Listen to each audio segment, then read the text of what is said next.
y vamos a ahora revisión de lo que pasa en el panorama político, porque indudablemente, ahorita hablábamos del paisaje, o bueno, del escenario, mejor dicho, el escenario religioso de lo que deja Francisco.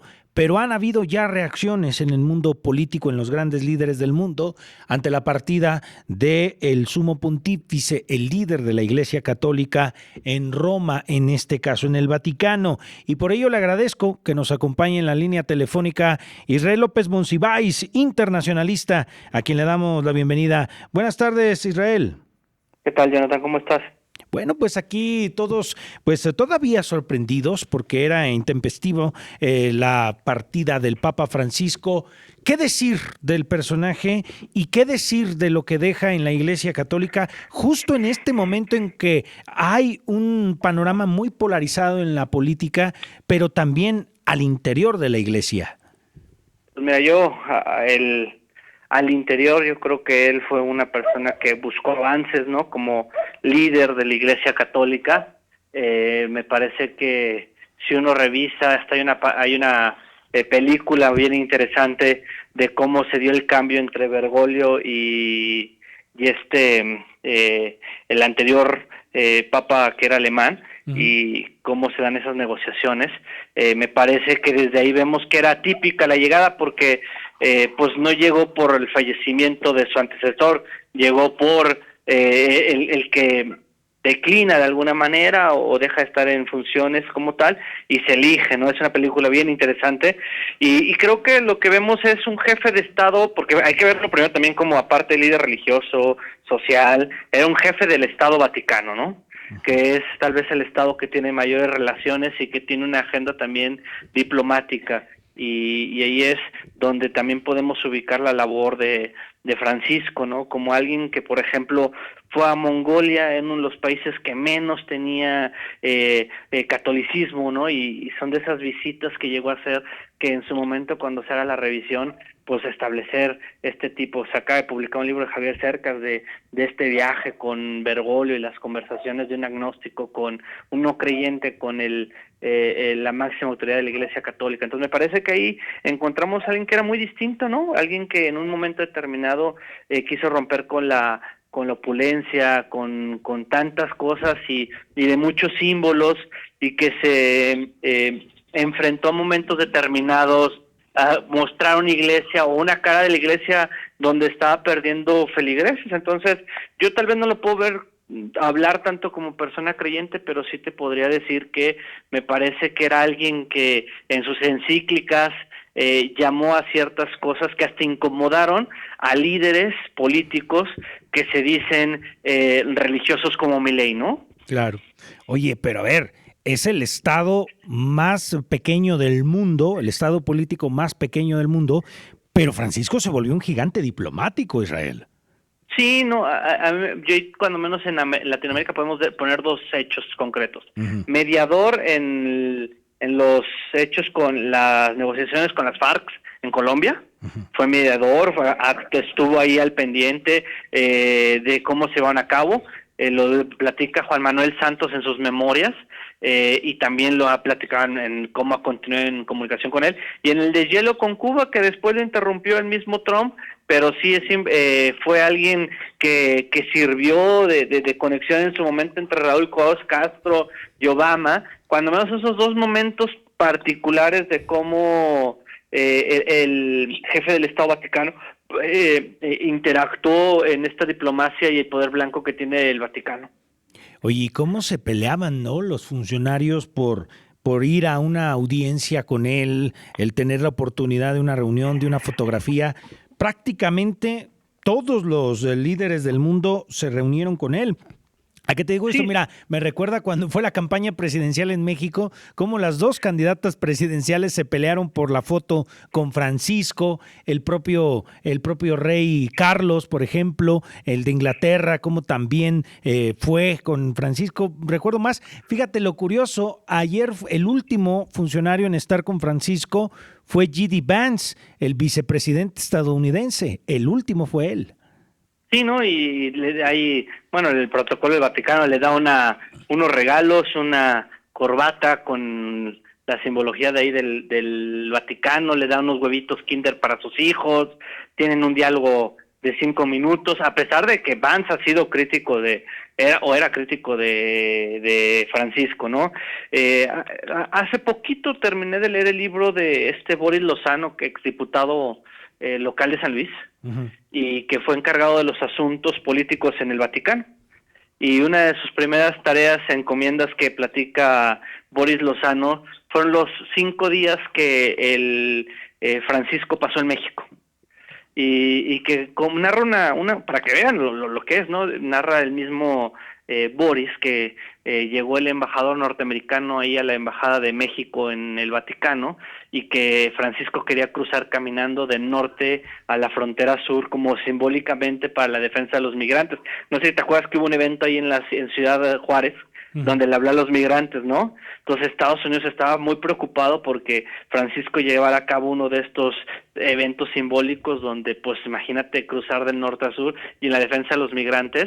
5 días se aventó en México, una de las visitas más largas que ha tenido un jefe del Estado Vaticano, y son de las cosas que uno no recuerda, ¿no? Hace, este fin de semana leyendo este libro, El Camino a la Presidencia de Boris, cuando era allá encargado de los asuntos políticos en el Vaticano, pues uno lo recuerda, ¿no? Y me parece que esas encíclicas, yo me recuerdo muy bien la del medio ambiente, ¿no? Y él dice, antes de que mucha gente todavía la abordara, decía, hay que cuidar la casa común, ¿no? Entonces, cuando veíamos a esta iglesia preocupada por el medio ambiente, criticando el consumismo, criticando al orden financiero global, o sea, creo que ahí fue distinto a sus antecesores, porque podemos compararlo con Juan Pablo, pero Juan Pablo fue muy cercano tal vez al eje capitalista con Ronald Reagan y esta Margaret Thatcher en contra del entonces muro de la Unión Soviética, ¿no? Y en cambio Francisco desde las villas en Argentina era alguien que fue cercano a los pobres, ¿no? Entonces, creyentes o no creyentes, yo creo que coincidían en esta cuestión de preocuparse por los más desfavorecidos. Claro, es lo más importante en esta parte de que ese discurso que rompió muchas formas y que incluso hasta yo lo decía que era eléctrico porque cuando querían tocar ese discurso les daba toques y no podían tomar ese discurso de Francisco porque era muy de él. Era muy que nacía de él y que le dio una identidad a la que muchos quisieron sumarse pero no pudieron, Israel.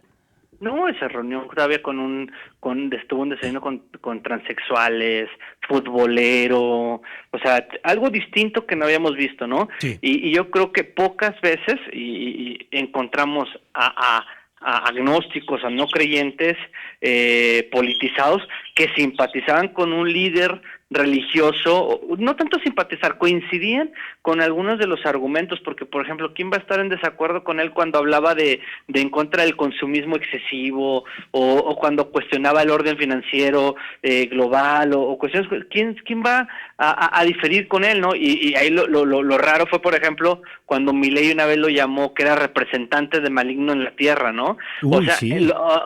Hacía enojar más a la derecha latinoamericana que a esa izquierda latinoamericana, donde encontró más vasos comunicantes y se sentían representados pero fíjate cómo era, nunca fue como jefe del Estado Vaticano a su país a una visita de Estado. Bueno, a ver, tan era así que la misma era congruente con sus ideales, estos famosos zapatos rojos del Papa, estos zapatos Prada que son exclusivos de los pontífices, un distintivo tradicional desde la época de los bizantinos, el rojo que simbolizaba el poder absoluto del Papa, pues Francisco decide no ponérselos y sus tradicionales zapatos negros arrugados, viejos, si tú los quieres ver así, pero que también eran todo un símbolo, Israel. Sin joyas, usaba un reloj Casio de estos accesibles. Uh-huh. Yo tengo una imagen también una vez ahí en el Vaticano cuando lo están visitando, que lo paran y le ofrecen Fernet, una bebida muy argentina, con su mate. O sea, me parece que rompió con estereotipos y en el momento en que necesitamos liderazgos mundiales, deja ese vacío deja ese vacío en una institución que tiene que ser actualizada, reformada, tiene que, pues ellos mismos saber hacerse más abierta en algunos sentidos y continuar con algunas investigaciones que tenían al interior. Yo cuando hago una reflexión a veces de su pensamiento jesuita, para empezar, cercano a la teología de la liberación, y cuando veo estas dos corrientes y al cristianismo social, y se rescaten estas encíclicas, va, digamos, a envejecer muy bien su pensamiento, vas a ver. Y aparte da alegría ver en redes, en respuestas, que lo que se rescata es esta idea de poner a los más desfavorecidos en el centro del debate, de la atención a los migrantes, y yo creo que como líder social deja un impacto directo. Así es. Y mira, quiero ir a dos escenarios que tenía en el horizonte y creo que contigo es perfecto para revisarlo.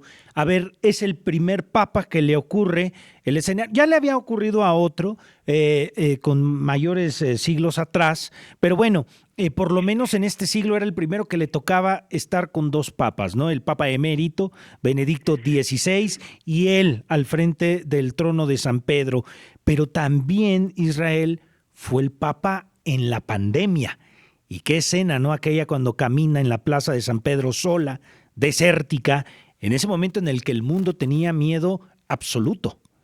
Sí, no, bueno, pues de alguna manera salía a reconfortar en momentos sobre todo para los creyentes, ¿no? Y como tú dices, esta idea de que hubo un papa emérito y un papa todavía en funciones, y parece que yo no sé, yo creo que hasta en las tendencias va a estar esta película de que está en una plataforma esta de streaming que habla sobre cómo es la elección de los papas, ¿no? Que es política pura y dura, cómo se va a venir entre los cardenales, pues la selección y qué tipo las corrientes al interior del Vaticano va a ver quién conduce, ¿no? Una de las instituciones que tiene más presencia junto con la FIFA, ¿no? Yo creo que la Iglesia Católica y la FIFA son donde tienen más presencia en el mundo, y más incidencia social, obviamente, la Iglesia Católica, y vamos a ver de qué manera en un mundo polarizado, en donde hay una batalla cultural que viene desde las nuevas caras de la derecha, qué tipo de decisiones toman con estos nuevos liderazgos como Trump, con Milei, Meloni, que tienen sus agendas y que tampoco es que fueran tan cercanos a Francisco, ¿no? Si hay un realineamiento donde tengamos de pronto un papa con valores más conservadores y más alineado en esta batalla cultural, o qué tipo de jefe de Estado va a salir de ese concilio, ¿no? Si uno más todavía progresista al interior de la Iglesia Católica a medida de lo que se puede, no sabemos, y yo creo que es lo va interesante en los siguientes días, y claro que los feligreses le van a llorar, lo van a despedir, y posteriormente vendrá pues la política. Sí, sigue por ahí Israel. Bueno, se cortó también la comunicación con Israel López Monsiváis y yo le decía hace unos momentos cómo será recordado Francisco en la etapa de la pandemia, fue el papa de la pandemia del COVID-16. A mí me recuerda y me hizo la pregunta, ¿no? De cuántos papas existieron con una pandemia encima. ¿No? Lo que más recuerdo de los datos que tenemos es hasta 1656, cuando fue la llegada de la peste, y el Papa Alejandro VII, pues también tuvo que enfrentar la peste en aquellos años. Israel, nos estamos despidiendo. Con ello, tú mencionas o tú ves que podrías ver que la Iglesia decidirá continuar un legado de Francisco o irá absolutamente al otro lado, al conservadorismo que lo ha caracterizado. Pues una incertidumbre. O sea, ahí sí ya dependen de los cardenales, pues como en el concilio, ahora que hagan su elección, ver hacia las fuerzas al interior, si va a tener continuar la respuesta del mismo Francisco, el trabajo, o esa reacción conservadora al interior se impone, ¿no? Pero lo que queda es, yo considero que la gente va a observar el legado en su pensamiento de este último jefe del Estado Vaticano. Muy bien. Israel, gracias por estar con nosotros esta tarde y si nos lo permite, seguimos al habla. Vendrá mucho contenido político e histórico en estos próximos días, así que si me lo permite, sigamos al habla. Claro que sí. Gracias. Es Israel López Monsiváis con nosotros, internacionalista, sobre esto que está sucediendo en pleno desarrollo con la muerte de Francisco.